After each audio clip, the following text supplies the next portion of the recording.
어제 새벽 5시 30분 한 자매님이 교회 기도실에서 울고 계셨습니다. 하나님, 제발 말씀해 주세요. 이 일을 해야 할까요? 말아야 할까요? 이 시간째 같은 기도를 반복하고 계셨습니다. 그런데 아무 응답도 들리지 않는다고 하셨습니다. 무릎은 아프고 목은 쉬어가는데 하늘은 침묵만 하고 있다고 했습니다. 이런 경험 여러분도 있으시죠? 간절히 기도했는데 하나님의 음성인지 내 생각인지 분간이 안 되는 그 답답한 말입니다. 기도실에서 나오면서 그 자매님은 이렇게 말씀하셨습니다. 집사님, 저는 하나님의 음성을 어떻게 들어야 하는지 모르겠어요. 어떤 생각은 하나님께서 주신 것 같고 어떤 생각은 제 욕심인 것 같고 정말 혼란스러워요. 여러분도 그런 적 있으시지 않습니까? 어떤 때는 이게 분명 하나님의 음성이야 라고 확신했다가 나중에 보니 내 욕심이었던 경험도 있으실 겁니다. 결혼 상대를 정할 때 이 사람이 하나님이 주신 배우자야 라고 확신했는데 결혼 후에 보니 착각이었다는 분도 계십니다. 사업을 시작하면서 하나님께서 이 일을 하라고 하셨어라고 믿었는데 몇 년 후 빚더미에 앉아서 후회하는 분도 계십니다. 반대로 이건 그냥 내 생각인 것 같은데 라고 무시했다가 나중에 그것이 하나님의 인도하심이었다는 걸 깨닫고 후회한 적도 있으시지 않나요? 선교지로 가라는 마음이 들었는데 이건 내 감정일 거야 라고 무시했다가 10년 후에 그것이 하나님의 부르심이었다는 것을 깨닫고 통곡하는 분도 봤습니다. 정말 혼란스럽지 않습니까? 도대체 어떻게 구분해야 할까요? 하나님의 음성과 내 생각을 어떻게 분별할 수 있을까요? 세상은 말합니다. 내 마음이 가는 대로 해. 내 직감을 믿어. 내가 원하는 게 답이야. 내 안에 답이 있어. 세상은 우리에게 자기 자신을 믿으라고 말합니다. 내 감정을 따르라고, 내 직감을 신뢰하라고, 내 마음의 소리를 들으라고 합니다. 하지만 하나님은 정반대로 말씀하십니다. 내 마음을 다하여 여호와를 신뢰하고 내 명철을 의지하지 말라. 잠언 3장 5절. 자기 자신을 믿지 말라는 것입니다. 내 판단을 의지하지 말라는 것입니다. 왜 그럴까요? 예레미야 17장 9절은 그 이유를 이렇게 설명합니다. 만물보다 거짓되고 심히 부패한 것은 마음이라 누가 능히 이를 알리오마는. 우리의 마음은 거짓되고 부패했다는 것입니다. 우리는 스스로를 속일 수 있다는 것입니다. 내 욕심을 하나님의 뜻이라고 착각할 수 있고 내 두려움을 하나님의 경고라고 오해할 수 있습니다. 그렇다면 우리는 어떻게 해야 할까요? 어떻게 하나님의 음성과 내 생각을 구분할 수 있을까요? 오늘 이 시간 제가 목회 15년 동안 성경을 연구하고 수많은 성도들과 상담하며 발견한 7가지 확실한 방법을 나누겠습니다. 이것은 단순한 이론이 아닙니다. 실제로 적용했을 때 놀라운 결과를 경험한 분들의 간증이 담긴 살아있는 지혜입니다. 수백 명의 성도들이 이 원칙들을 적용해서 인생의 중요한 결정들을 올바르게 내렸고 하나님의 축복을 경험했습니다. 어떤 분은 이 원칙으로 결혼 상대를 바르게 선택했고 어떤 분은 직업을 올바르게 결정했습니다. 어떤 분은 이 원칙으로 큰 사기를 면했고 어떤 분은 하나님의 부르심을 확신하고 선교지로 나갔습니다. 여러분도 오늘 이 7가지를 배우시고 실천하신다면 더 이상 혼란스러워하지 않으실 겁니다. 중요한 결정 앞에서 떨지 않으실 겁니다. 하나님의 음성을 분명하게 분별하는 믿음의 사람이 되실 것입니다. 그럼 지금부터 시작하겠습니다. 하나님의 음성을 분별하는 첫 번째이자 가장 확실한 방법이 있습니다. 그것은 바로 성경 말씀과 일치하는지 확인하는 것입니다. 이것이 가장 기본이면서도 가장 강력한 원칙입니다. 많은 분들이 이 원칙을 무시하고 큰 실수를 합니다. 기도하면서 어떤 생각이 떠오르면 무조건 그것을 하나님의 음성이라고 받아들입니다. 강한 감정이 일어나면 이게 성령의 감동이구나라고 착각합니다. 꿈을 꾸거나 환상을 보면 하나님께서 특별히 계시하셨다고 믿습니다. 하지만 그 생각, 그 감정, 그 꿈이 성경 말씀에 어긋난다면 그것은 절대로 하나님의 음성이 아닙니다. 아무리 강렬해도, 아무리 신비해도, 아무리 확신이 들어도 성경과 다르면 거짓입니다. 왜냐하면 하나님은 절대로 당신의 말씀과 모순되는 것을 말씀하지 않으시기 때문입니다. 하나님은 변하지 않으시는 분이십니다. 어제나 오늘이나 영원토록 동일하신 분이십니다. 2000년 전에 성경에 기록하신 말씀과 오늘 우리에게 하시는 말씀이 다를 수가 없습니다. 성경은 이렇게 선포합니다. 모든 성경은 하나님의 감동으로 된 것으로 교훈과 책망과 바르게 함과 의로 교육하기에 유익하니. 디모데후서 3장 16절. 이 말씀이 우리에게 주는 의미는 무엇입니까? 성경은 하나님의 감동으로 기록된 하나님의 음성 그 자체라는 것입니다. 2000년 전에 기록되었지만 지금도 살아 역사하는 하나님의 음성입니다. 시간이 지나도 변하지 않는 영원한 진리입니다. 히브리서 4장 12절은 이렇게 말씀합니다. 하나님의 말씀은 살아있고 활력이 있어 좌우의 날선 어떤 검보다도 예리하여 혼과 영과 및 관절과 골수를 찔러 쪼개기까지 하며 또 마음의 생각과 뜻을 판단하나니. 살아있다는 것입니다. 지금도 역사한다는 것입니다. 우리의 생각과 뜻을 판단한다는 것입니다. 그러므로 여러분이 기도 중에 떠오른 생각이 있다면, 마음에 느껴진 감동이 있다면, 환경을 통해 들려온 메시지가 있다면 반드시 이것을 성경 말씀과 비교해 보셔야 합니다. 성경 말씀과 일치합니까? 그렇다면 그것은 하나님의 음성일 가능성이 매우 높습니다. 더 깊이 기도하고 다른 원칙들도 확인해 보십시오. 그러나 성경 말씀과 어긋납니까? 그렇다면 그것은 100% 하나님의 음성이 아닙니다. 아무리 강한 확신이 들어도, 아무리 좋은 결과가 예상되어도, 아무리 많은 사람이 동의해도 성경과 어긋난다면 그것은 내 생각이거나 사탄의 속임수입니다. 예를 들어볼까요? 어떤 분이 기도 중에 이런 생각이 들었다고 합시다. 저 사람과 이혼하고 다른 사람과 결혼해야겠다. 하나님께서 그 사람을 통해 나를 더 행복하게 하실 거야. 이것이 하나님의 음성일까요? 절대 아닙니다. 왜냐하면 성경은 분명히 말씀하시기 때문입니다. 음행한 이유 외에 아내를 버리는 자는 그로 간음하게 하며. 마태복음 5장 32절. 성경과 어긋나므로 이것은 하나님의 음성이 아닙니다. 또 다른 예를 들어볼까요? 어떤 분이 기도하면서 이런 마음이 들었습니다. 사업을 위해 거짓말을 좀 하자. 하나님께서 이해하실 거야. 나중에 성공하면 11조 많이 하면 되지.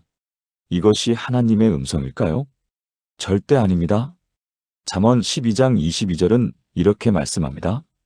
거짓 입술은 여호와께 미움을 받아도 진실하게 행하는 자는 그의 기쁨을 받느니라.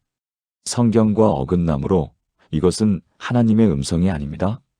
실제로 이 원칙을 적용해서 큰 실수를 면한 분이 계십니다. 3년 전 일입니다. 부산 해운대구에 사시는 김영애 집사님이라는 분이 계셨습니다.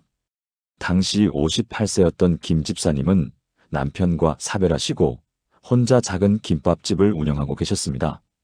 매일 새벽 5시에 일어나서 김밥을 만들고 밤 10시에 문을 닫는 고된 일상이었습니다. 하루 수입은 많지 않았지만 그래도 혼자 생활하기에는 충분했습니다. 무엇보다 주일과 수요일에는 가게 문을 닫고 교회에 갈 수 있어서 감사했습니다. 그런데 어느 날 교회에 처음 나온 한 사업가가 김 집사님을 찾아왔습니다.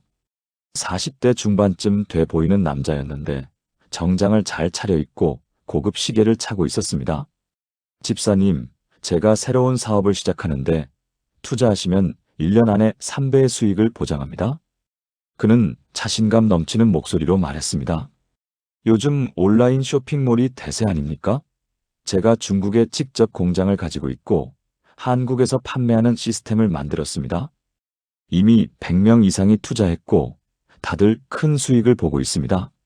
그는 화려한 자료를 펼쳐 보였습니다. 집사님, 지금 투자하시면 1년 후에는 김밥집 안 하셔도 됩니다. 매달 고정 수익이 들어올 겁니다. 하나님께서 이 사업을 통해 집사님을 크게 축복하실 겁니다. 하나님의 축복이라는 말에 김 집사님의 마음이 흔들렸습니다. 평생 모은 돈이 5천만 원 정도 있었는데 그것을 투자하면 1억 5천만 원이 된다니 얼마나 매력적입니까? 그 돈이면 김밥집을 그만두고 편하게 살 수 있을 것 같았습니다. 교회 헌금도 많이 할 수 있고 선교 후원도 할 수 있을 것 같았습니다. 김 집사님은 일주일 동안 간절히 기도했습니다. 하나님, 이게 주님의 뜻입니까? 제가 이 사업에 투자해야 할까요? 새벽마다 기도실에 나가서 무릎 꿇고 기도했습니다. 신기하게도 기도하는 중에 마음에 평안이 왔습니다. 해도 괜찮겠다는 생각이 들었습니다. 이게 하나님의 음성인가? 김 집사님은 거의 확신했습니다. 다음 날 당장 그 사업가에게 전화하려고 했습니다. 하지만 그날 새벽 교회 기도회에서 목사님 말씀을 듣게 되었습니다. 성도 여러분, 우리가 하나님의 음성을 들었다고 생각할 때 가장 먼저 해야 할 일이 있습니다.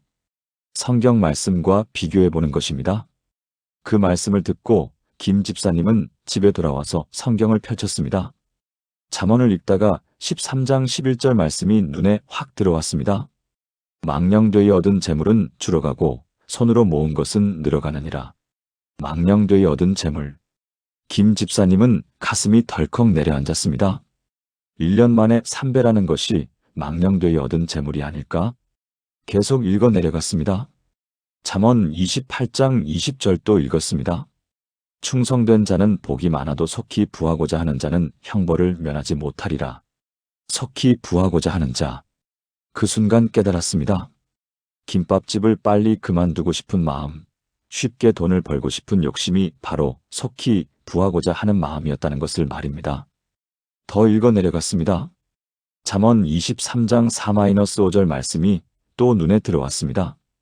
부자 되기에 애쓰지 말고 내 사사로운 지혜를 버릴지어다. 내가 어찌 허무한 것에 주목하겠느냐. 정령코 재물은 날개를 내어 하늘을 나는 독수리처럼 날아가리라. 김 집사님은 눈물이 났습니다.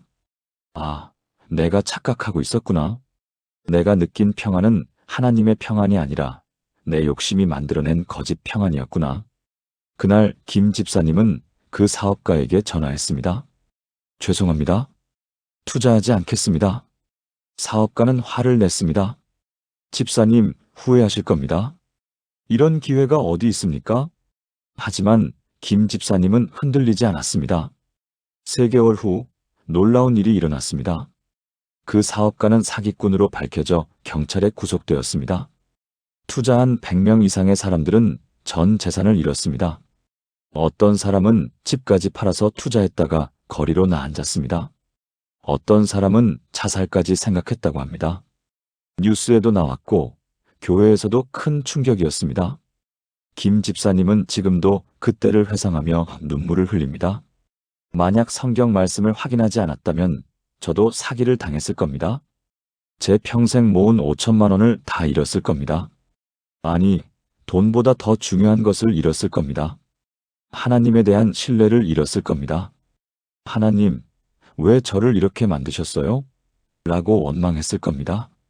하지만 하나님의 말씀이 저를 지켜주셨어요. 성경 말씀이 저의 등불이 되어 어둠 속에서 저를 인도해 주셨습니다. 지금도 김 집사님은 새벽 5시에 일어나 김밥을 만듭니다. 여전히 고된 일상이지만 감사한 마음으로 일합니다. 그리고 매일 아침 김밥집 문을 열기 전에 잠언 13장 11절을 소리내어 읽습니다. 망령되이 얻은 재물은 줄어가고 손으로 모은 것은 늘어가느니라. 하나님, 오늘도 제 손으로 정직하게 번 돈으로 살게 하소서. 사랑하는 여러분, 지금 저와 함께 이렇게 기도해 보시겠습니까? 하나님 아버지, 제 생각과 주님의 음성을 구분할 수 있는 지혜를 주셔서 감사합니다. 성경 말씀이 모든 판단의 기준이 되게 하시고 어떤 생각이 떠오를 때마다 먼저 말씀과 비교하는 습관을 주소서. 말씀에 어긋나는 것은 아무리 좋아 보여도, 아무리 유익해 보여도, 아무리 확신이 들어도 거절하게 하시고 말씀과 일치하는 것은 담대히 따르게 하소서. 주님의 말씀이 내 발의 등이요 내 길의 빛이 되심을 믿으며 날마다 말씀을 읽고 묵상하며 순종하겠습니다. 예수님의 이름으로 기도합니다. 아멘. 이 원칙을 절대로 잊지 마십시오. 하나님의 음성은 절대로 성경 말씀과 모순되지 않습니다. 성경이 금지한 것을 하나님이 허락하실 리 없고 성경이 명령한 것을 하나님이 금지하실 리 없습니다. 이것이 첫 번째이자 가장 확실한 원칙입니다. 하나님의 음성을 분별하는 두 번째 방법은 평안입니다. 진짜 하나님의 음성에는 반드시 평안이 동반됩니다. 혼란이 아니라 평안, 불안이 아니라 확신, 두려움이 아니라 담대함이 함께 옵니다. 많은 분들이 이것을 착각합니다. 하나님의 음성이라면 엄청난 감동이나 전율이 와야 한다고 생각합니다. 천둥 같은 음성이 들려야 한다고 생각합니다. 환상을 보거나 꿈을 꿔야 한다고 생각합니다. 하지만 성경을 보십시오. 하나님은 대부분 고요하고 잔잔하게 말씀하십니다. 열왕기상 19장을 보면 엘리야 선지자의 이야기가 나옵니다. 엘리야가 이세벨 왕비의 위협을 피해 호렙산 동굴에 숨었을 때 하나님께서 그에게 나타나셨습니다. 먼저 크고 강한 바람이 산을 가르고 바위를 부쉈지만 그 속에 하나님이 계시지 않았습니다. 바람 후에 지진이 있었지만 지진 가운데에도 하나님이 계시지 않았습니다. 지진 후에 불이 있었지만 불 가운데에도 하나님이 계시지 않았습니다. 그 후에 세미한 소리가 들렸고 바로 그 세미한 소리 가운데 하나님이 계셨습니다. 세미한 소리, 즉 작고 부드러운 음성으로 하나님은 말씀하신 것입니다. 하나님은 소란 가운데가 아니라 고요함 가운데 말씀하십니다. 혼란 가운데가 아니라 평안 가운데 말씀하십니다. 성경은 이렇게 약속합니다. 평강의 하나님이 친히 너희를 온전히 거룩하게 하시고 데살로니가전서 5장 23절. 하나님은 평강의 하나님이십니다. 혼란의 하나님이 아니라 평안의 하나님이십니다. 또한 골로새서 3장 15절은 이렇게 말씀합니다. 그리스도의 평강이 너희 마음을 주장하게 하라. 너희는 평강을 위하여 한 몸으로 부르심을 받았나니 너희는 또한 감사하는 자가 되라. 여기서 주장하게 하라는 말은 원어로 브라베오인데 이것은 심판하다, 판단하다, 중재하다라는 뜻입니다. 옛날 운동 경기에서 심판이 판정을 내리듯이 평안이 우리 마음에서 심판관 역할을 해야 한다는 것입니다. 어떤 결정을 내려야 할 때 마음에 평안이 있습니까? 그렇다면 그것은 하나님의 뜻일 가능성이 높습니다. 반대로 마음의 불안과 혼란이 계속됩니까?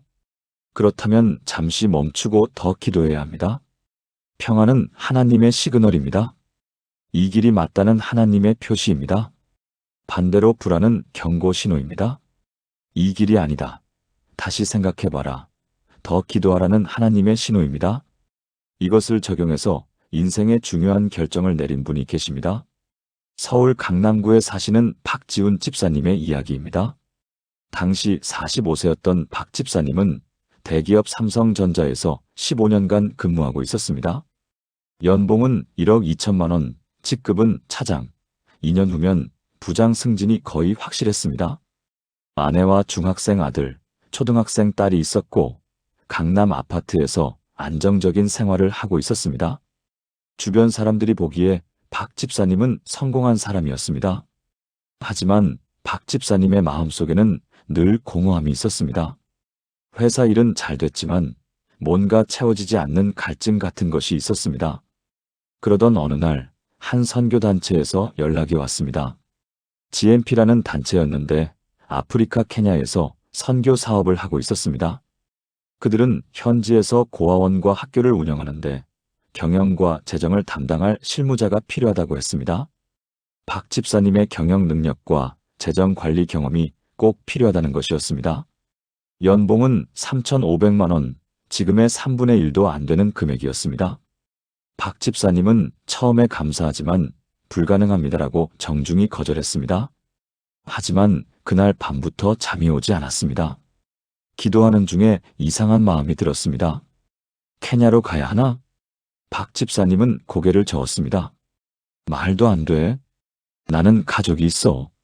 애들 교육은 어떻게 하고. 아내도 동의하지 않을 거야. 하지만 그 마음이 사라지지 않았습니다. 일주일 동안 기도했습니다. 회사에서도 집중이 안 됐습니다. 회의 시간에도 자꾸 아프리카 아이들이 생각났습니다. 박 집사님은 혼란스러웠습니다. 어느 토요일 저녁 박 집사님은 아내에게 조심스럽게 말했습니다. 여보, 사실은 케냐 선교지에서 일하자는 제안을 받았어. 아내는 깜짝 놀랐습니다. 뭐라고? 케냐? 아프리카? 하지만 박 집사님이 진지하게 설명하자 아내도 진지해졌습니다. 당신이 정말 그 마음이 있다면 함께 기도해보자.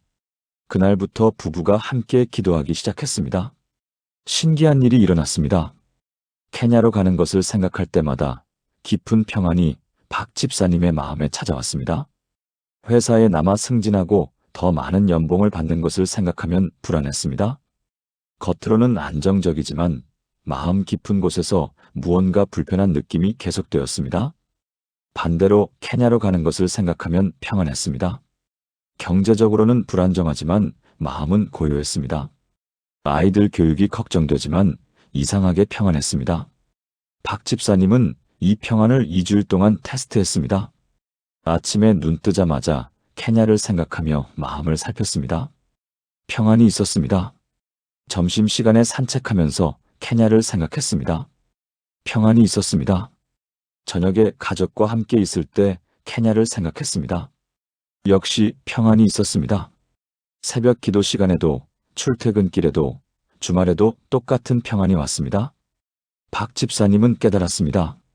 이 평안이 하나님의 음성이구나. 아내도 같은 평안을 경험했습니다. 처음에는 두려웠지만 기도할수록 평안이 왔습니다. 아이들에게도 물어봤습니다. 중학생 아들이 말했습니다. 아빠, 저는 아프리카 가는 것 찬성해요. 친구들에게 자랑할 수 있을 것 같아요. 우리 아빠는 아프리카에서 선교하신다고. 초등학생 딸도 말했습니다. 저도 가고 싶어요. 아프리카 친구들 사귀고 싶어요. 온 가족이 평안을 경험했습니다. 박 집사님은 결단했습니다. 이 평안이 하나님의 음성입니다. 가겠습니다. 회사에 사표를 냈습니다. 주변 사람들은 모두 말렸습니다. 미쳤어? 승진 2년 남았는데? 연봉 1억 넘는데?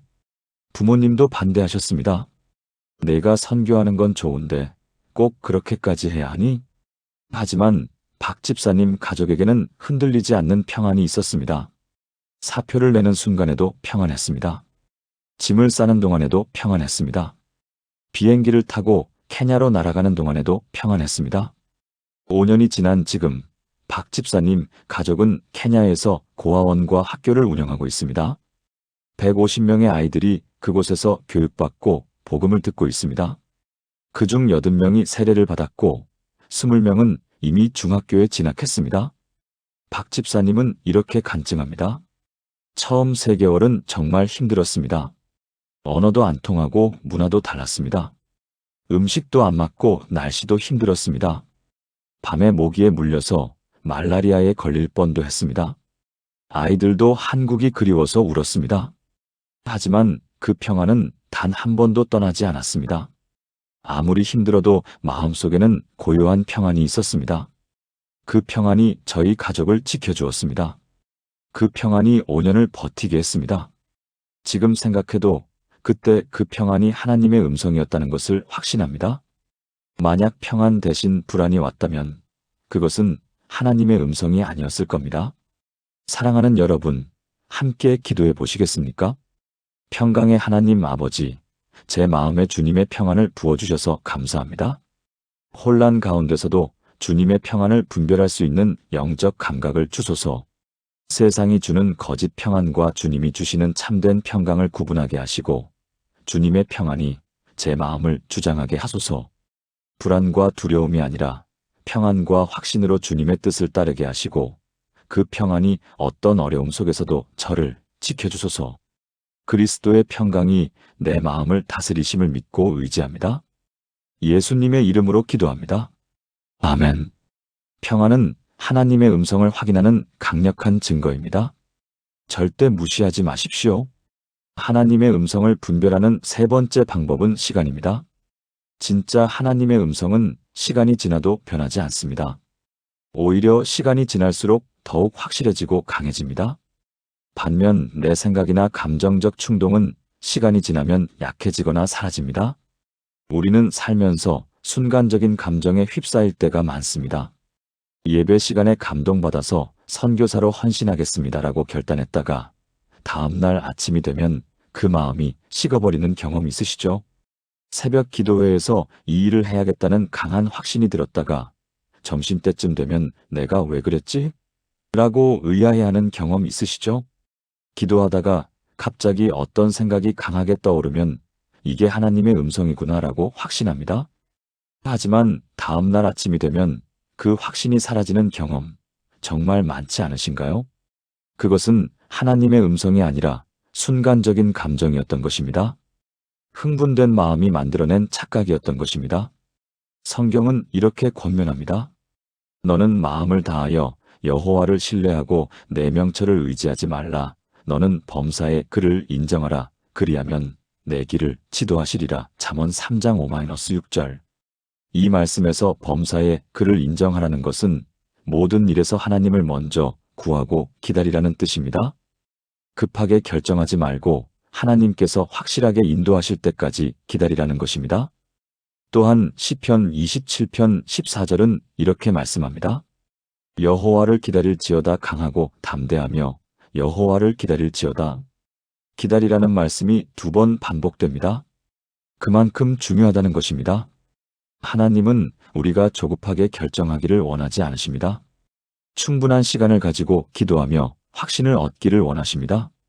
사탄은 우리를 재촉합니다. 빨리 결정해. 기회를 놓치면 어떡해? 하지만 하나님은 우리를 기다리게 하십니다. 조급해하지 마라. 내가 확실하게 보여줄 때까지 기다려라. 진짜 하나님의 음성이라면 일주일이 지나도, 한 달이 지나도, 석 달이 지나도 변하지 않습니다. 오히려 시간이 지날수록 더 강해지고 분명해집니다. 처음에는 작은 씨앗처럼 시작되지만 시간이 지나면서 큰 나무로 자라납니다. 반대로 내 생각이나 감정적 충동이라면 시간이 지나면서 시들어버립니다.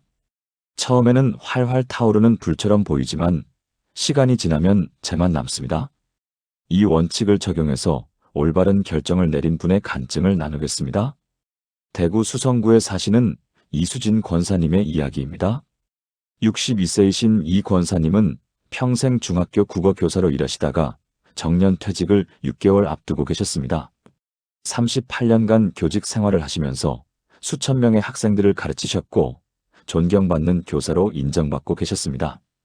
퇴직 후에는 남편과 함께 여행도 다니고 손주들도 돌보고 편하게 지낼 계획이었습니다. 그런데 퇴직 6개월 전 어느 날 새벽 기도회에서 갑자기 강한 마음이 들었습니다.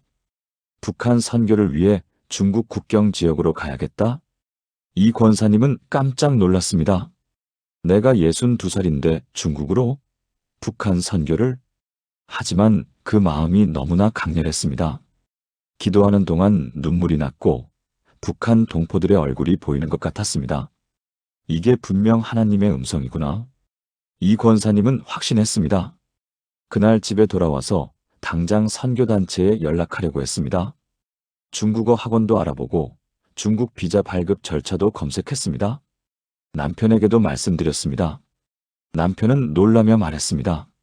여보, 갑자기 무슨 소리요? 우리 나이에? 다음날 담임 목사님께 찾아가서 상담을 청했습니다. 이 권사님은 흥분된 목소리로 말씀드렸습니다. 목사님, 하나님께서 저를 중국으로 보내십니다. 북한 선교를 하라고 하십니다. 목사님은 조용히 들으시고 이렇게 말씀하셨습니다. 권사님, 정말 귀한 마음이십니다. 하나님께서 그런 마음을 주셨다면 감사한 일입니다. 하지만 제 부탁이 하나 있습니다. 3개월만 더 기도해 보시고 그때도 같은 마음이시면 그때 구체적으로 준비하십시오. 어떻습니까? 이 권사님은 조금 섭섭했습니다. 왜 저를 말리시지? 이건 분명 하나님의 음성인데. 목사님이 저를 이해 못하시는구나. 하지만 목사님에 대한 존경심 때문에 그 말씀을 따르기로 했습니다. 알겠습니다, 목사님. 3개월 더 기도해 보겠습니다. 첫 번째 달이 지났습니다. 여전히 강한 마음이 있었습니다. 매일 새벽마다 북한을 위해 기도했고 중국 선교에 대한 자료를 찾아 읽었습니다. 역시 하나님의 음성이 맞아? 이렇게 오래 지속되잖아. 2번째 달이 지났습니다. 그런데 이상한 일이 일어났습니다. 그 마음이 조금씩 약해지는 것 같았습니다. 처음처럼 강렬하지 않았습니다. 새벽 기도를 해도 예전 같은 확신이 들지 않았습니다. 왜 그럴까? 내 믿음이 약해진 건가? 이 권사님은 더 열심히 기도했습니다. 금식도 했습니다. 하지만 그 마음은 계속 약해졌습니다. 세 번째 달이 되자 그 마음이 거의 사라졌습니다.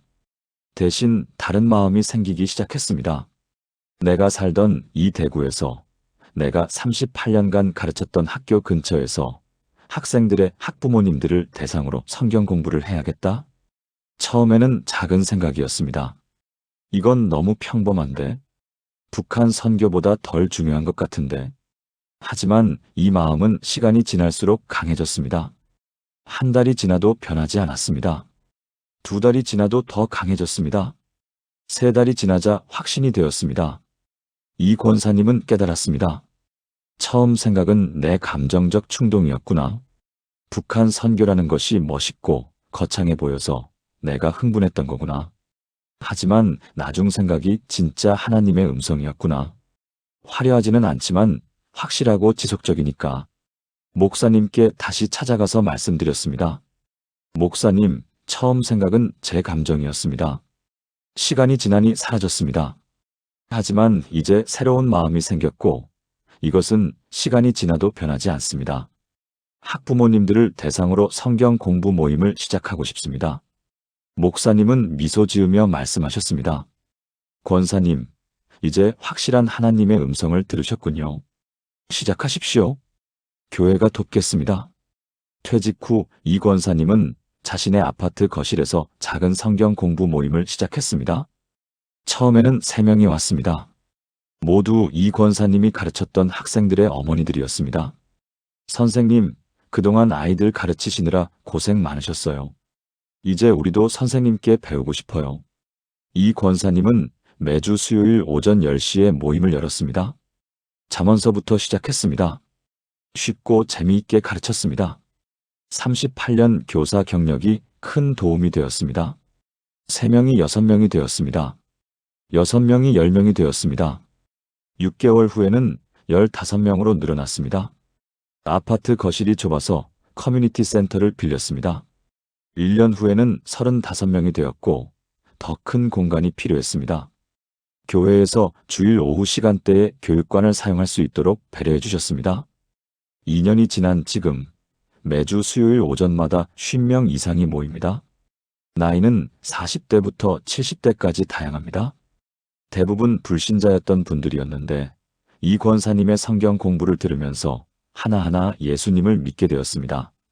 지금까지 12명이 세례를 받았고 18명이 세례 준비 중입니다.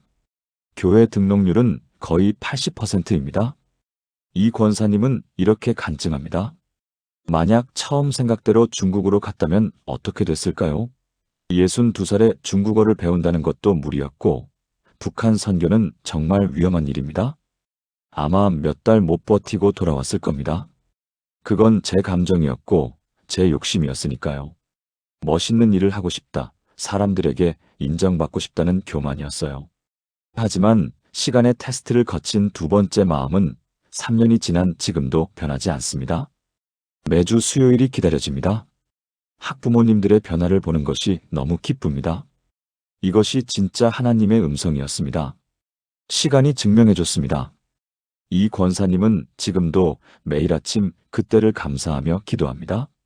하나님, 제게 기다리는 법을 가르쳐 주셔서 감사합니다. 만약 조급하게 결정했다면 큰 실수를 했을 겁니다. 시간을 주셔서 감사합니다. 사랑하는 여러분, 함께 기도하시겠습니까?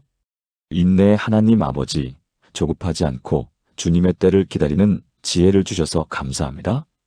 순간적인 감정과 지속적인 확신을 구분할 수 있는 분별력을 주소서.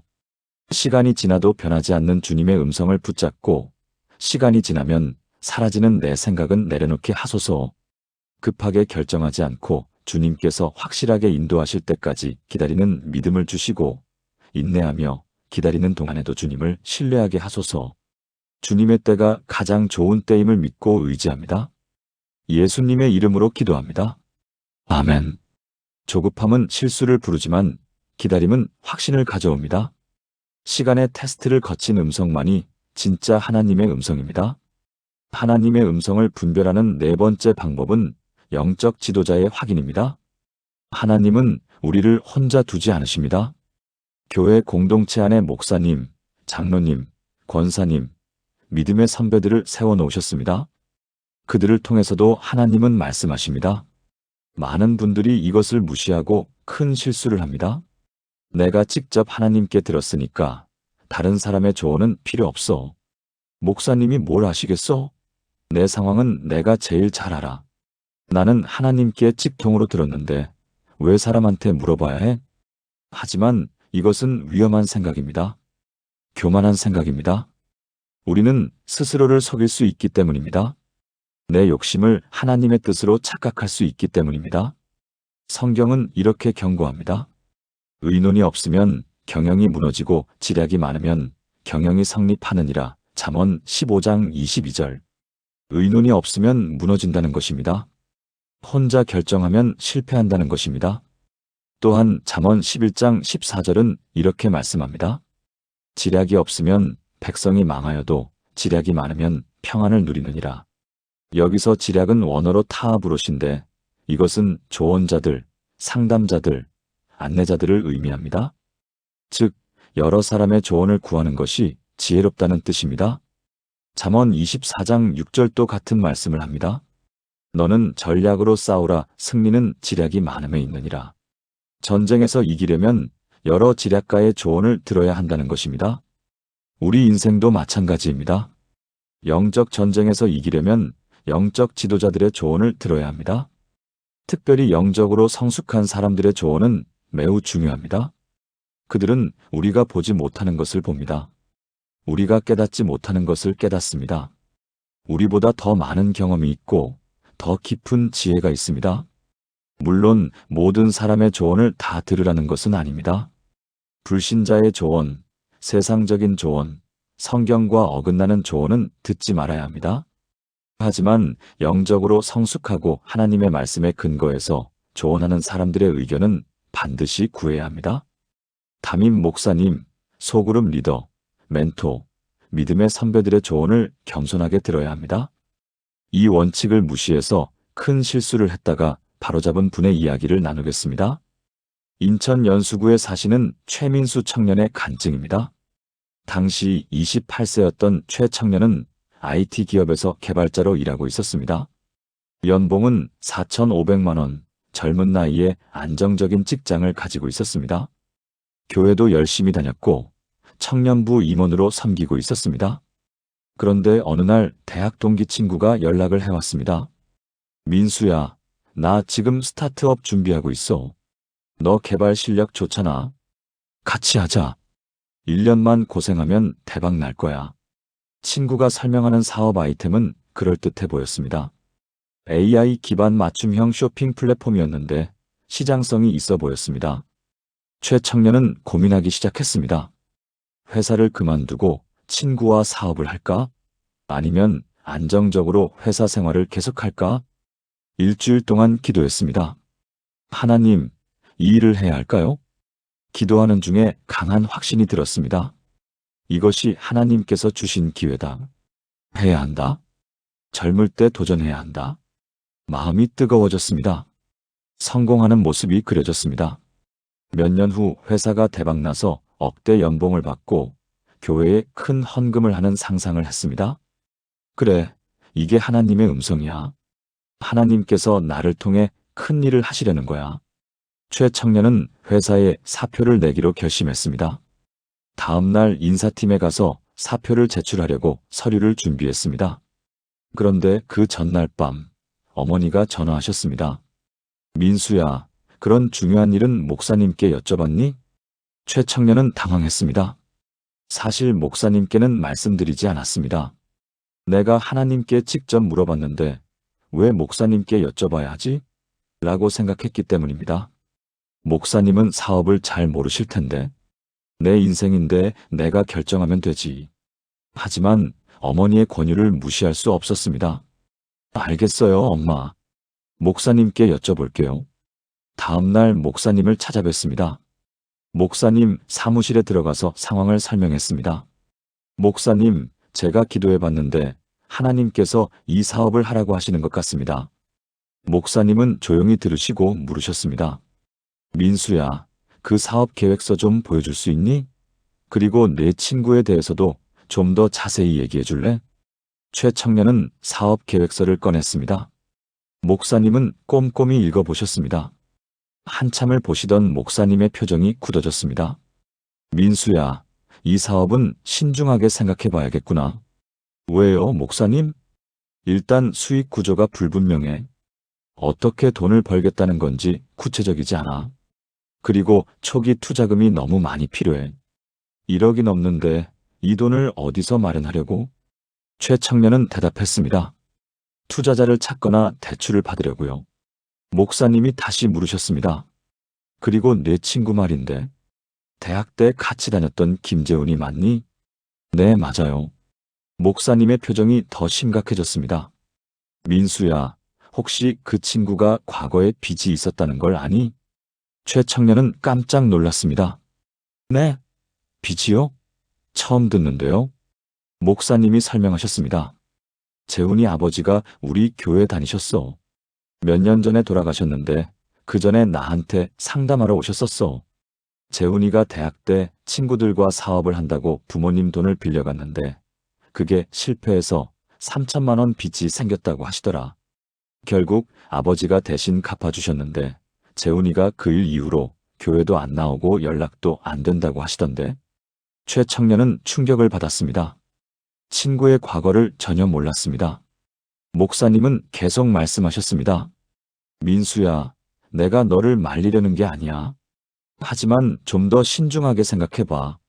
그 친구가 과거에 실패한 사업이 뭐였는지, 왜 실패했는지, 그 후에 어떻게 생활했는지 알아봐. 그리고 이 사업 계획서를 전문가한테도 보여주고 조언을 받아봐. 그래도 확신이 서면 그때 하는 게 어떨까? 최 청년은 고개를 끄덕였습니다. 알겠습니다, 목사님. 그날부터 최 청년은 친구에 대해 더 자세히 알아보기 시작했습니다. 다른 대학 동기들에게 연락해서 물어봤습니다. 충격적인 사실들을 알게 되었습니다. 친구는 대학 때만 해도 2번이나 사업을 시도했다가 실패했습니다.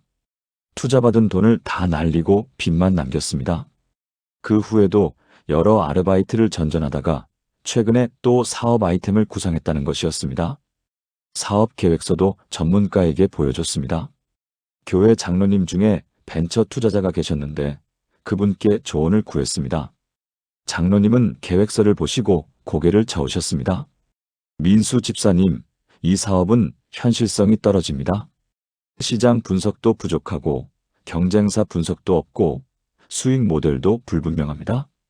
투자자 입장에서 보면 투자하기 어려운 아이템입니다. 모든 것이 명확해졌습니다. 최 청년이 확신했던 것은 하나님의 음성이 아니라 자신의 욕심이었습니다. 젊을 때 한번 해보고 싶다는 욕구, 친구를 돕고 싶다는 감정, 성공하고 싶다는 야망이 하나님의 음성인 것처럼 느껴진 거였습니다. 최 청년은 친구에게 정중하게 거절했습니다. 친구는 화를 냈습니다. 야, 너 정말 후회할 거야. 이런 기회가 어디 있어? 하지만 최 청년은 흔들리지 않았습니다. 3개월 후 충격적인 소식을 들었습니다. 그 친구는 다른 사람들에게 투자를 받아서 회사를 설립했는데 6개월 만에 망했습니다. 투자자들이 사기를 당했다며 고소했고 친구는 경찰 조사를 받게 되었습니다. 투자한 사람들은 수천만 원씩 손해를 봤습니다. 최 청년은 식은땀이 났습니다. 만약 목사님께 여쭤보지 않았다면, 만약 장로님께 조언을 구하지 않았다면 나도 지금 그 꼴이 됐을 거야. 지금 최 청년은 여전히 그 IT 기업에 다니고 있습니다. 3년이 지나서 대리로 승진했고 연봉도 6천만 원으로 올랐습니다. 무엇보다 교회에서 청년부를 더 열심히 섬기고 있습니다. 최 청년은 지금도 그때를 생각하며 간증합니다. 제가 확신했던 것은 하나님의 음성이 아니라 제 욕심이었습니다. 젊을 때 한번 크게 해보고 싶다는 욕구, 친구를 돕는다는 명분 뒤에 숨은 성공 욕망이었습니다. 만약 목사님께 여쭤보지 않았다면, 장로님께 조언을 구하지 않았다면 저는 지금 빚더미에 앉아 있었을 겁니다. 영적 지도자의 조언이 얼마나 중요한지 뼈저리게 깨달았습니다. 교만하지 않고 겸손하게 조언을 구하는 것, 그것이 하나님의 음성을 분별하는 중요한 방법입니다. 사랑하는 여러분, 함께 기도하시겠습니까? 지혜의 하나님 아버지, 영적 지도자들을 통해서도 말씀하시는 주님을 찬양합니다. 교만하지 않고 겸손하게 조언을 구하는 마음을 주소서.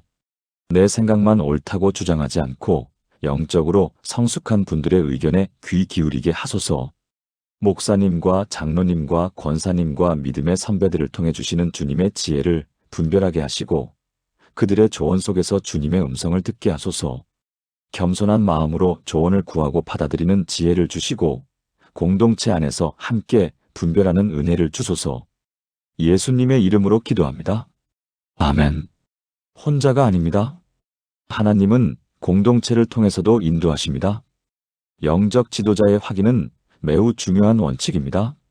하나님의 음성을 분별하는 5번째 방법은 환경적 증거입니다. 진짜 하나님의 음성이라면 현실에서 구체적인 증거들이 나타나기 시작합니다.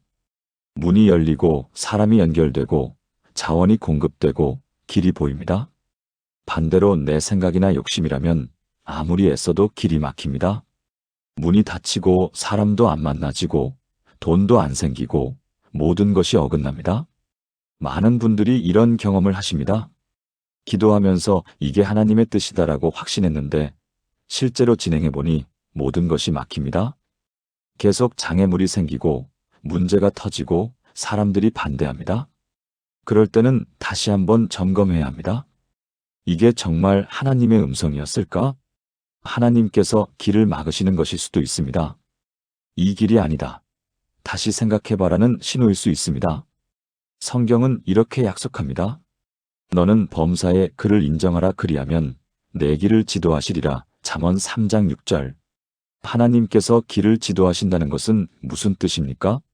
실제로 길을 여시고 인도하신다는 뜻입니다. 장애물을 치우시고 필요한 사람을 연결해 주시고 자원을 공급해 주신다는 뜻입니다. 또한 빌립보서 4장 19절은 이렇게 선포합니다. 나의 하나님이 그리스도 예수 안에서 영광 가운데 그 풍성한 대로 너희 모든 쓸 것을 채우시리라. 하나님께서 시작하신 일에는 반드시 필요한 것들을 채워주십니다.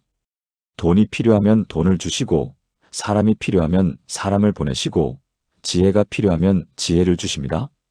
물론 처음부터 모든 것이 완벽하게 준비되는 것은 아닙니다. 때로는 믿음으로 한 걸음씩 나아가야 할 때도 있습니다. 홍해 앞에 선 이스라엘 백성처럼 먼저 발을 들여놓아야 할 때도 있습니다. 하지만 진짜 하나님의 뜻이라면 한 걸음 나아갈 때마다 다음 걸음을 위한 발판이 마련됩니다. 돌다리를 건너듯이 하나씩 하나씩 길이 열립니다. 이것을 경험한 분의 놀라운 간증이 있습니다. 광주 북구에 사시는 정미영 자매님의 이야기입니다. 35세의 정 자매님은 미혼이셨고 시중은행에서 과장으로 일하고 계셨습니다. 연봉은 5천만 원 정도였고 승진 가도를 달리고 있었습니다. 주변에서는 능력 있고 독립적인 여성으로 인정받았습니다. 하지만 정 자매님의 마음속에는 늘 공허함이 있었습니다.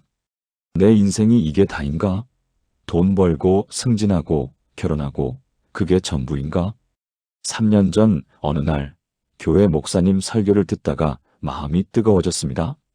여러분, 하나님은 여러분을 통해 이 땅에 하나님 나라를 세우기 원하십니다. 그 순간 기도 중에 강한 마음이 들었습니다. 미혼모들을 위한 쉼터를 만들어야겠다. 정 자매님은 깜짝 놀랐습니다.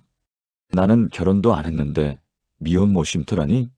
육아 경험도 없는데? 하지만 그 마음이 계속되었습니다. TV에서 미혼모 관련 뉴스가 나오면 눈물이 났습니다. 길에서 홀로 임신한 여성을 보면 가슴이 아팠습니다. 3개월 동안 기도하고 금식했습니다. 말씀을 찾고 목사님께도 상담했습니다. 모든 것이 이것이 하나님의 뜻이다를 가리켰습니다.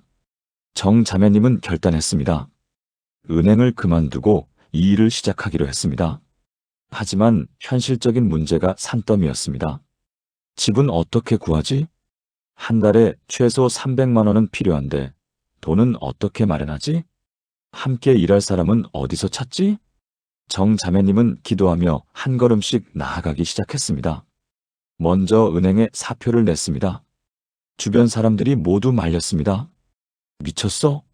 이 좋은 직장을 왜 그만둬? 부모님도 반대하셨습니다. 결혼도 안 한 내가 왜 남의 애를 키워? 하지만 정 자매님은 흔들리지 않았습니다. 사표를 내고 일주일 후 첫 번째 기적이 일어났습니다. 교회 한 집사님이 정 자매님을 찾아왔습니다. 자매님, 제가 기도하는데 자매님 얘기가 자꾸 생각나더라고요. 혹시 집이 필요하세요? 저희 집에 지금 비어있는 빌라가 하나 있는데 원래 전세 넣으려고 했는데 자매님이 쓰시면 어떨까 싶어서요. 무상으로 쓰세요. 정 자매님은 울었습니다. 정말요? 감사합니다. 그 빌라는 방 3개짜리로 미혼모 쉼터로 쓰기에 딱 좋았습니다. 시세로는 전세 1억 5천만 원 정도 되는 집이었습니다. 두 번째 기적이 일어났습니다.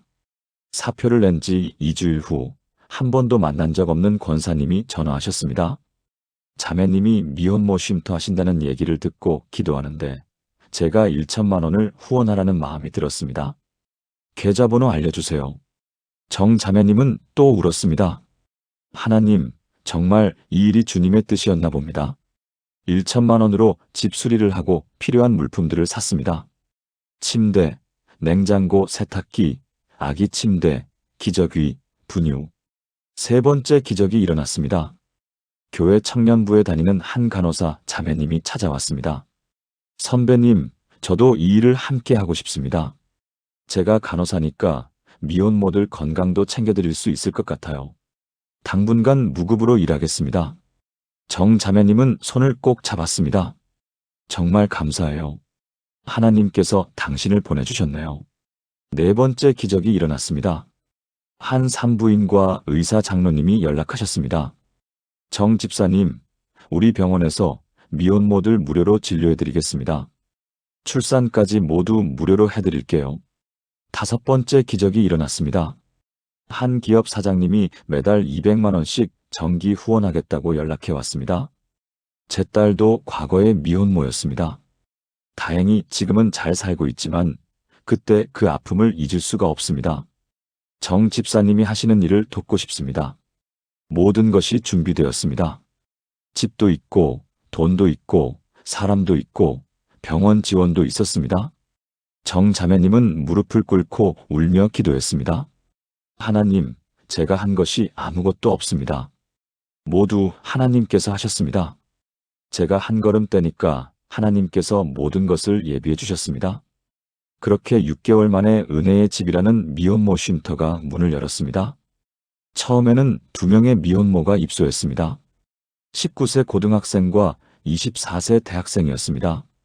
두 사람 모두 가족에게 버림받고 갈 곳이 없었습니다. 정 자매님과 간호사 자매님이 밤낮으로 돌봤습니다. 출산 과정을 도왔고 육아를 가르쳤고 복음을 전했습니다. 두 사람 모두 예수님을 영접했습니다. 1년 후에는 8명으로 늘어났습니다. 집이 좁아져서 더 큰 집으로 이사했습니다. 또 다른 집사님이 더 큰 집을 무상으로 제공해 주셨습니다.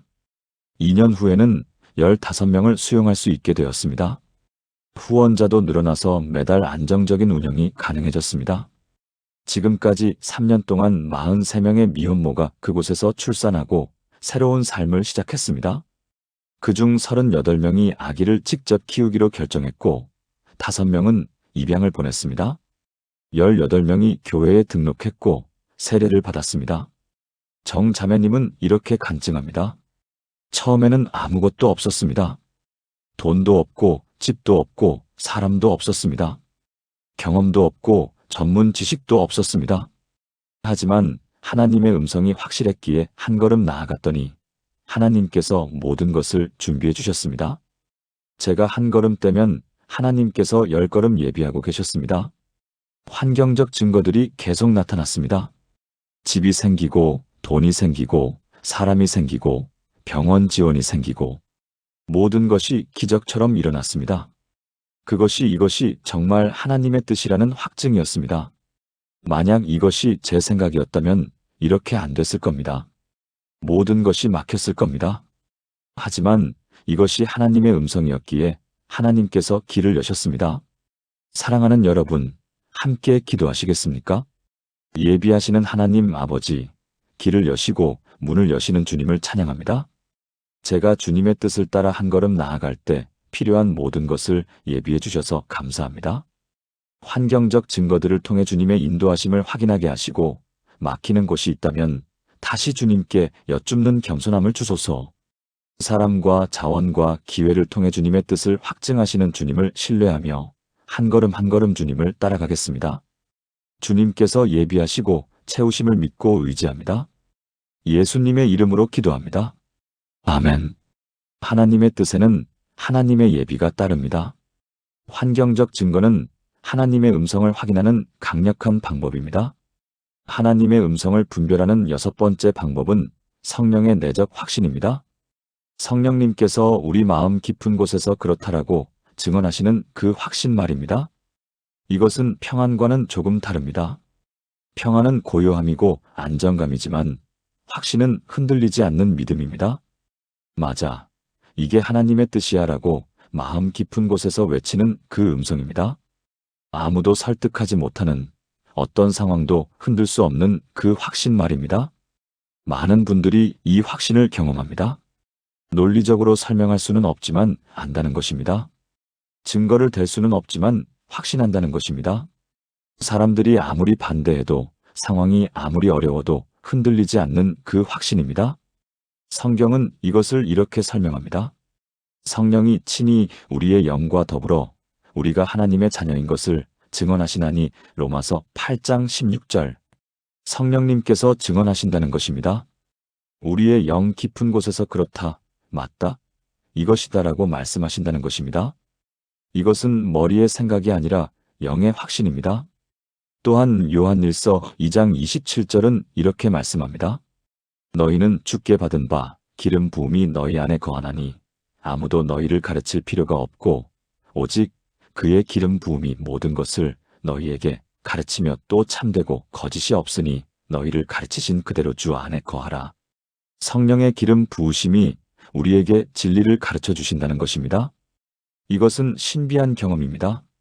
말로 설명하기 어렵지만 경험한 사람은 압니다. 아, 이게 하나님의 음성이구나라는 그 깊은 확신, 그 흔들리지 않는 믿음 말입니다. 이 확신을 경험해서 인생이 바뀐 분의 간증을 나누겠습니다. 전주 완산구에 사시는 강은혜 집사님의 이야기입니다. 당시 52세였던 강 집사님은 20년째 남편의 폭력과 폭언에 시달리고 있었습니다. 남편은 평소에는 괜찮았지만 술만 마시면 완전히 다른 사람이 되었습니다. 때리고 욕하고 물건을 집어던졌습니다. 강 집사님은 자녀들 때문에 참았습니다. 아들 하나, 딸 하나가 있었는데 아이들이 성인이 될 때까지만 참자고 다짐했습니다. 하지만 세월이 흘러 자녀들이 성인이 되고 독립했습니다. 이제 더 이상 견딜 이유가 없었습니다. 강 집사님은 이혼을 심각하게 고민하기 시작했습니다. 이제 내 인생을 살아도 되지 않을까? 아이들도 다 컸는데. 친한 집사님들에게 상담했습니다. 어떤 분은 이혼하세요. 20년이면 충분히 참으셨어요 라고 했습니다. 어떤 분은 조금 더 참으세요. 하나님께서 남편을 변화시키실 거예요 라고 했습니다. 강 집사님은 더 혼란스러웠습니다. 목사님께도 상담했습니다. 목사님은 이렇게 말씀하셨습니다.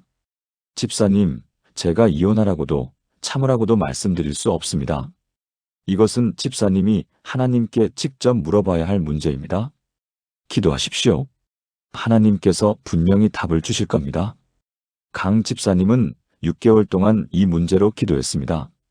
새벽마다 교회 기도실에 나가서 울며 기도했습니다. 하나님, 제가 어떻게 해야 할까요? 이혼해야 할까요? 아니면 계속 참아야 할까요? 하지만 답이 들리지 않았습니다. 마음은 여전히 혼란스러웠습니다. 그러던 어느 날 새벽 기도하다가 놀라운 일이 일어났습니다. 강 집사님은 그날도 여느 때처럼 울며 기도하고 있었습니다. 하나님, 제발 말씀해 주세요. 저 어떻게 해야 할까요? 그때 갑자기 마음 깊은 곳에서 음성이 들렸습니다. 들리는 음성은 아니었지만 들리는 것보다 더 분명했습니다. 은혜야, 조금만 더 기다려라. 내가 내 남편을 바꿀 것이다. 강 집사님은 눈을 번쩍 떴습니다. 지금 뭐라고 하셨지? 다시 귀를 기울였습니다. 또 같은 음성이 들렸습니다. 조금만 더 기다려라. 내가 내 남편을 바꿀 것이다. 내가 할 일은 기도하는 것이다. 그 순간 강 집사님의 마음속에 흔들리지 않는 확신이 들어왔습니다. 아, 이게 하나님의 음성이구나. 이혼하면 안 되는구나. 조금 더 기다려야 하는구나. 하나님께서 남편을 바꾸실 거구나. 설명할 수 없는 확신이 마음에 가득 찼습니다.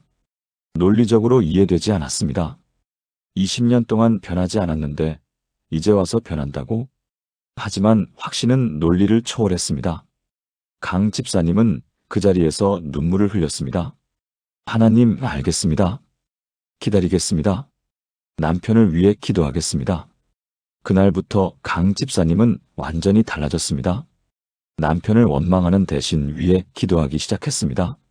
매일 새벽 남편의 이름을 부르며 울면서 기도했습니다. 하나님, 제 남편 이성훈을 바꿔주세요. 주님께 돌아오게 해주세요. 술을 끊게 해주세요. 폭력을 멈추게 해주세요. 남편이 술 마시고 들어와서 욕하고 때려도 강 집사님은 참았습니다. 예전처럼 울거나 화내지 않았습니다. 조용히 기도했습니다. 하나님, 이 사람을 바꿔주세요. 3개월이 지났습니다. 남편은 여전했습니다. 변화가 전혀 없었습니다. 6개월이 지났습니다. 여전히 술 마시고 폭력을 휘둘렀습니다. 하지만 강 집사님의 마음속 확신은 흔들리지 않았습니다. 하나님께서 분명히 말씀하셨어. 조금만 더 기다리라고. 남편을 바꾸실 거라고. 9개월이 지났습니다. 12개월이 지났습니다. 여전히 변화가 없었습니다. 주변 사람들이 물었습니다. 집사님, 아직도 기다리세요? 1년이 지났는데도 아무 변화가 없잖아요. 하지만 강 집사님은 흔들리지 않았습니다. 하나님께서 하신다고 하셨어요. 저는 믿어요. 13개월째 되던 어느 날 기적이 일어났습니다. 남편이 술을 마시고 길에서 쓰러졌습니다. 지나가던 사람이 신고해서 응급실에 실려갔습니다. 의사가 강 집사님을 불렀습니다. 보호자님, 남편분이 간경화 말기입니다. 간이 거의 굳어 있어요. 이대로라면 6개월을 못 넘깁니다. 지금 당장 술을 끊고 치료받아야 합니다. 남편은 그제야 정신을 차렸습니다. 죽음 앞에서 공포를 느꼈습니다. 자신의 인생을 돌아봤습니다. 내가 뭘 한 거지? 20년 동안 아내를 때리고 아이들을 괴롭히고 이렇게 살다가 죽는 건가? 퇴원 후 남편은 술을 끊었습니다. 처음에는 금단 증상으로 고생했습니다. 하지만 강 집사님이 옆에서 기도하며 도왔습니다. 2개월 후 남편은 강 집사님에게 말했습니다. 여보, 미안해. 정말 미안해. 나 교회 한번 가봐도 될까? 강 집사님은 눈물이 났습니다. 정말요? 함께 가요. 그 주일 남편은 처음으로 교회에 나왔습니다. 예배 시간 내내 울었습니다. 설교 말씀이 가슴에 꽂혔습니다.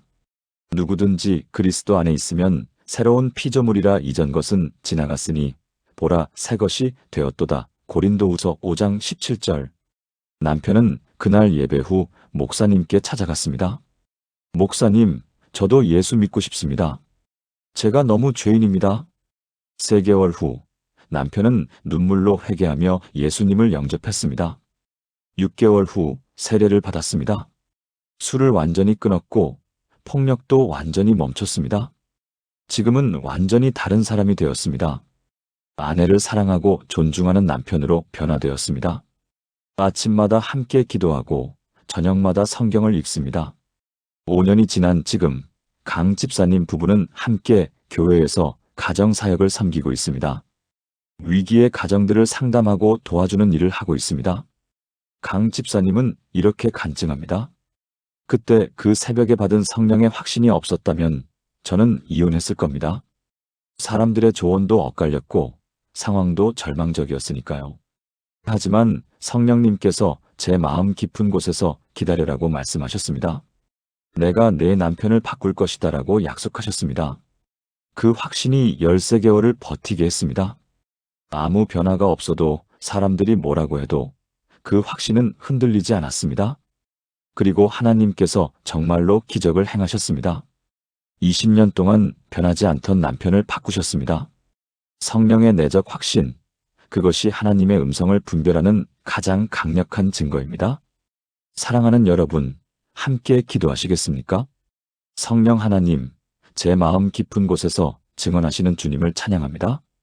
성령의 기름 부으심으로 진리를 가르쳐 주시고 확신을 주셔서 감사합니다.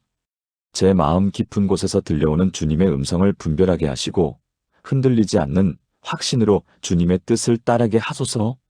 의심과 두려움이 아니라 성령의 확신으로 살아가게 하시고 그 확신이 어떤 어려움 속에서도 끝까지 저를 지켜주소서. 성령께서 증언하시는 진리를 믿고 의지하며 확신을 가지고 주님의 뜻을 행하겠습니다. 예수님의 이름으로 기도합니다. 아멘. 성령의 확신은 어떤 상황에서도 흔들리지 않습니다. 이것이 진짜 하나님의 음성입니다. 하나님의 음성을 분별하는 7번째이자 마지막 방법은 열매입니다. 진짜 하나님의 음성이었다면 반드시 좋은 열매를 맺습니다. 시간이 지나면 그 결과가 증명합니다. 숨길 수 없고 부인할 수 없는 명백한 증거가 나타납니다. 반대로 내 생각이나 잘못된 판단이었다면 나쁜 결과가 나타납니다. 처음에는 좋아 보여도 시간이 지나면 문제가 드러납니다. 예수님께서 이렇게 말씀하셨습니다. 그들의 열매로 그들을 알지니 가시나무에서 포도를 또는 엉겅퀴에서 무화과를 따겠느냐. 이와 같이 좋은 나무마다 아름다운 열매를 맺고 못된 나무가 나쁜 열매를 맺나니. 마태복음 7장 16-17절. 열매를 보면 안다는 것입니다. 좋은 나무는 좋은 열매를 맺고 나쁜 나무는 나쁜 열매를 맺습니다. 하나님의 음성을 따랐다면 좋은 열매가 맺히고 내 생각을 따랐다면 나쁜 결과가 나타납니다. 또한 갈라디아서 5장 22-23절은 성령의 열매를 이렇게 설명합니다. 오직 성령의 열매는 사랑과 희락과 화평과 오래 참음과 자비와 양선과 충성과 온유와 절제니 이 같은 것을 금지할 법이 없느니라. 하나님의 음성을 따르면 이런 열매들이 삶에 나타납니다. 사랑이 넘치고 기쁨이 생기고 평화가 찾아옵니다. 인내하게 되고 자비로워지고 선하게 됩니다. 충성스러워지고 온유해지고 절제력이 생깁니다. 이것이 진짜 하나님의 음성이었다는 증거입니다. 반대로 미움이 생기고 불안이 계속되고 다툼이 끊이지 않는다면 그것은 하나님의 음성이 아니었던 것입니다. 이 진리를 경험한 분의 놀라운 간증이 있습니다. 울산 남구에 사시는 김태훈 집사님의 이야기입니다. 8년 전 당시 40세였던 김 집사님은 중견기업 현대중공업의 부장으로 일하고 계셨습니다. 연봉은 9천만 원, 직급은 부장. 앞으로 2년 후면 임원 승진도 보장되어 있었습니다. 아내와 중학생 아들 둘이 있었고 울산 중심가 아파트에서 안정적인 생활을 하고 있었습니다. 주변 사람들이 보기에 김 집사님은 성공한 사람이었습니다. 하지만 김 집사님의 마음속에는 늘 공허함이 있었습니다. 내가 정말 하나님의 뜻대로 살고 있는가? 이게 내 인생의 전부인가? 40세가 되던 해 교회 부흥회에서 선교사님의 간증을 들었습니다. 회사를 그만두고 신학교에 가서 목사가 된 이야기였습니다. 그날 밤 기도하는 중에 이상한 마음이 들었습니다. 회사를 그만두고 신학교에 가야겠다? 김 집사님은 깜짝 놀랐습니다. 내가 목사가 되겠다고? 40살에? 나이도 많은데? 하지만 그 마음이 계속되었습니다. 성경을 읽어도 기도해도 시간이 지나도 변하지 않았습니다. 3개월 동안 기도했습니다. 목사님께 상담했더니 하나님께서 부르시는 것 같다고 하셨습니다. 환경적으로도 길이 열렸습니다. 장학금 받을 수 있는 신학교를 찾았습니다. 아내도 기도 후에 동의했습니다. 성령의 확신도 있었습니다. 이게 하나님의 음성이구나. 김 집사님은 회사에 사표를 냈습니다. 주변 사람들은 모두 말렸습니다. 미쳤어? 40살에 신학교? 2년 후면 임원인데? 나중에 후회할 거야. 부모님도 반대하셨습니다. 내가 목사하는 건 좋은데 꼭 회사를 그만둬야 하니? 주말에 공부하면 안 되니? 친구들도 이해하지 못했습니다. 야, 너 정신 차려. 가족은 어떻게 먹여 살리려고? 하지만 김 집사님은 흔들리지 않았습니다. 신학교에 입학했습니다. 처음 1년은 정말 힘들었습니다. 경제적으로도 어려웠습니다. 연봉 9천만 원에서 0원으로 떨어졌습니다. 아내가 다시 직장을 구해야 했습니다. 공부도 쉽지 않았습니다. 20년 만에 다시 학교에 다니려니 따라가기 버거웠습니다. 히브리어, 헬라어를 배워야 했는데 머리에 들어오지 않았습니다. 아이들도 힘들어했습니다. 친구들이 물어봤습니다. 너희 아빠 뭐 하시니? 우리 아빠는 신학교 다니셔. 신학교? 목사 되려고? 아빠가 몇 살인데? 아이들이 창피해했습니다. 김 집사님은 내가 잘못 판단한 건 아닐까? 하는 의심도 들었습니다. 하지만 신기한 일이 일어나기 시작했습니다. 첫 번째 열매 가정에 평화가 찾아왔습니다. 회사 다닐 때는 늘 스트레스로 가족들에게 짜증을 냈는데 신학교 다니면서 가족들에게 온유해졌습니다. 아침마다 가족과 함께 기도하기 시작했습니다. 식사 때마다 감사 기도를 드렸습니다. 자녀들과 대화하는 시간이 많아졌습니다. 아내가 말했습니다. 당신 많이 변했어요. 예전에는 항상 피곤하고 짜증났었는데 지금은 평안해 보여요. 두 번째 열매 자녀들이 변화되었습니다. 처음에는 창피해하던 아들들이 변하기 시작했습니다. 아버지가 하나님의 일을 한다는 것이 자랑스러워졌습니다. 큰아들이 스스로 교회 청년부에서 찬양팀에 들어갔습니다. 작은아들은 주일학교 교사가 되었습니다. 가족 모두가 교회 사역에 헌신하기 시작했습니다. 세 번째 열매 사람들을 사랑하는 마음이 생겼습니다. 회사에서는 사람들을 경쟁 상대로만 봤습니다. 누가 승진하고 누가 실적을 올리고 누가 나보다 앞서가는지만 신경 썼습니다. 하지만 신학교 다니면서 사람들을 영혼으로 보게 되었습니다. 지하철에서 우는 사람을 보면 가슴이 아팠습니다. 길에서 노숙자를 보면 그냥 지나칠 수 없었습니다. 네 번째 열매 기쁨이 넘쳤습니다. 돈은 적어졌지만 마음은 더 행복해졌습니다. 회사 다닐 때는 연봉 9천만 원을 받아도 만족이 없었습니다. 항상 더 많이, 더 높이 올라가고 싶었습니다. 하지만 지금은 가진 것이 적어도 감사했습니다. 아침에 눈 뜨는 것이 감사했습니다. 성경을 공부할 수 있다는 것이 감사했습니다. 다섯 번째 열매 사역의 문이 열렸습니다. 신학교 2학년 때부터 작은 교회에서 전도사로 섬기기 시작했습니다. 교인 수는 50명밖에 안 되는 작은 교회였습니다. 하지만 김 집사님이 말씀을 전하고 신방하면서 교회가 조금씩 변화되기 시작했습니다.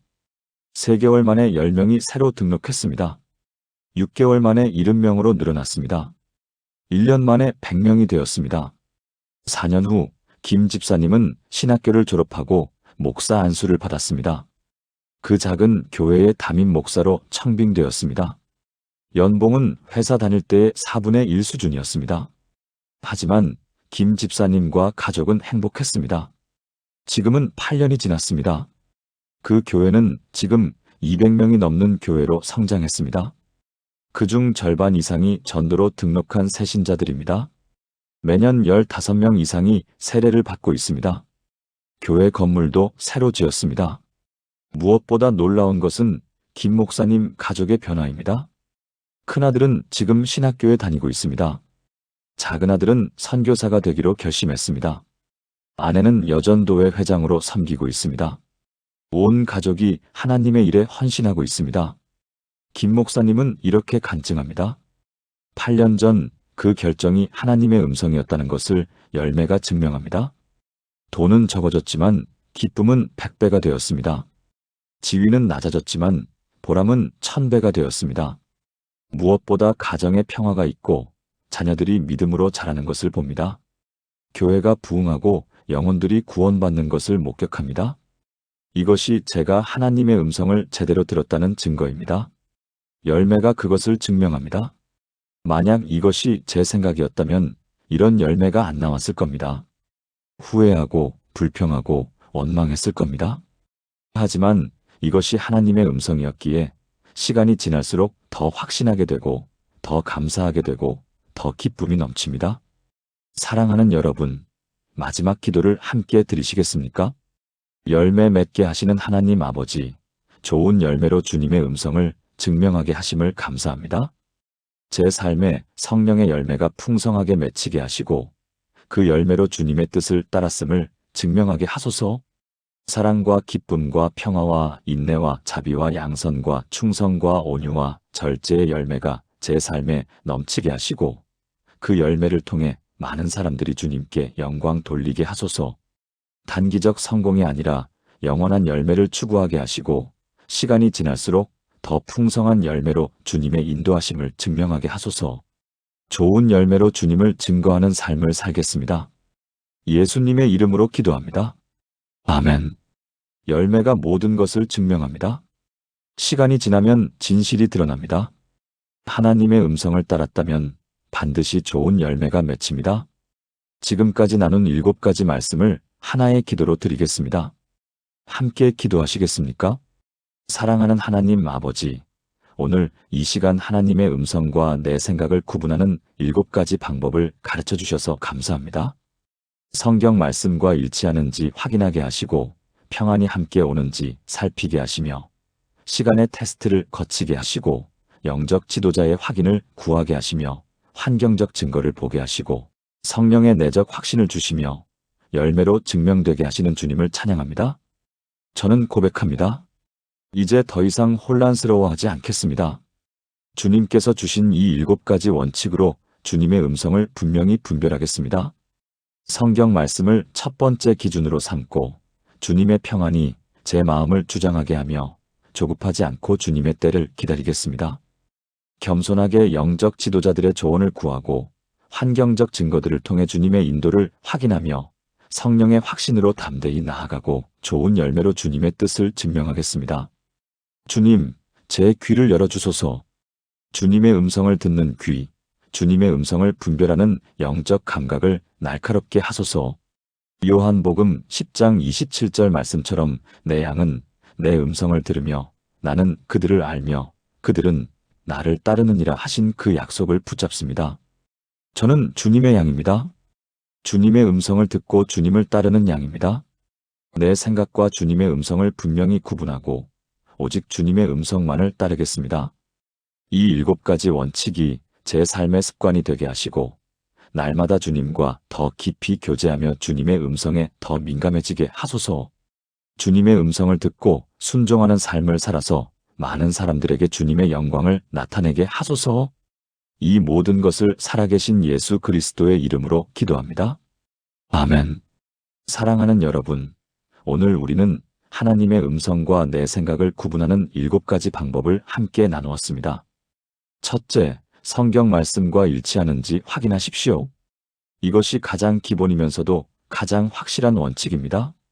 성경과 어긋나면 그것은 100% 하나님의 음성이 아닙니다.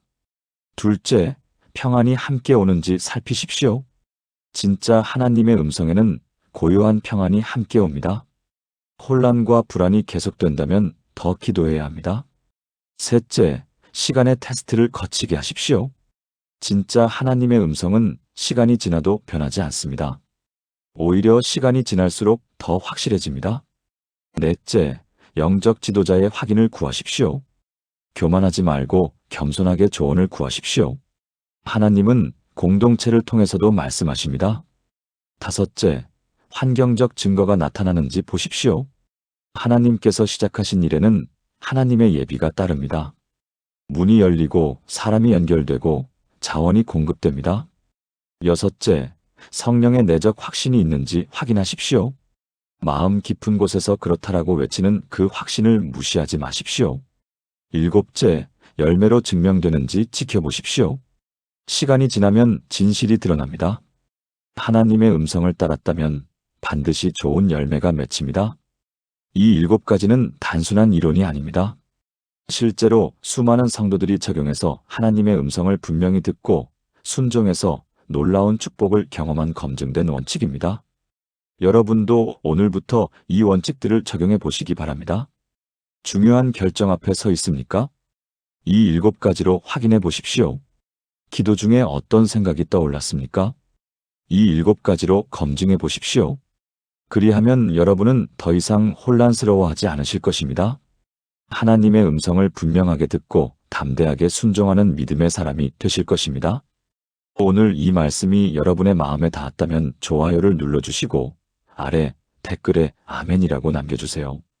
그리고 여러분의 경험도 나눠주세요. 저도 이렇게 하나님의 음성을 분별했습니다라고 간증해 주시면 많은 분들에게 힘이 될 것입니다. 이 귀한 말씀을 더 많은 분들과 함께 나누어 주시기 바랍니다. 공유 버튼을 눌러서 가족, 친구, 지인들에게 전해주세요. 하나님의 음성을 듣지 못해 방황하는 분들이 많습니다. 하나님의 뜻을 알지 못해 고민하는 분들이 많습니다.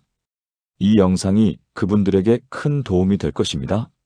하나님께서 여러분의 귀를 열어주셔서 주님의 음성을 분명히 듣게 하시고 그 음성을 따라 걸어가는 놀라운 축복을 경험하시기를 주님의 이름으로 축복합니다.